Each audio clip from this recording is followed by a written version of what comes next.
कोणाला तरी वाचवतंय असं सगळ्यांचंच इथं असणाऱ्या लोकांचं मत आहे. अनेक समाजामधून हे समोर येत आहे की या प्रकरणामध्ये म्हणजे गुन्हेगारांना बाजूला सोडून तुमच्याच पक्षातल्या काही जणांना पदाधिकाऱ्यांना गुंतवण्याचा प्रयत्न केला जातोय.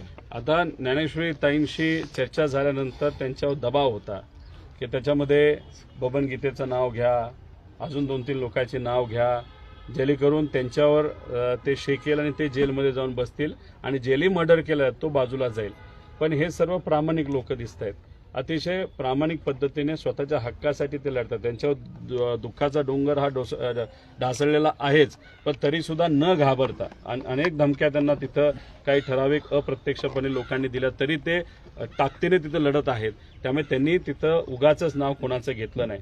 आणि गेल्या वेळेस जर तुम्ही बघितलं असेल की जेव्हा बबन गीतेला सुद्धा अडकवण्याचा प्रयत्न झाला आणि दुर्दैवाने त्याला अडकवलं, तेव्हा सुद्धा मी तिथं बोललो होतो की याच्या मागे वाल्मिक कराडच आहे. आणि त्या केसमध्ये सुद्धा जर आपण खोलात गेला त्याच्यामध्ये सुद्धा वाल्मिक कराडचीच लोक निघतील आणि बबन गीतेला मात्र तिथं मुद्दामून अडकवलाय. म्हणजे इथं काय आहे की मर्डर तिसऱ्याला करायचा आणि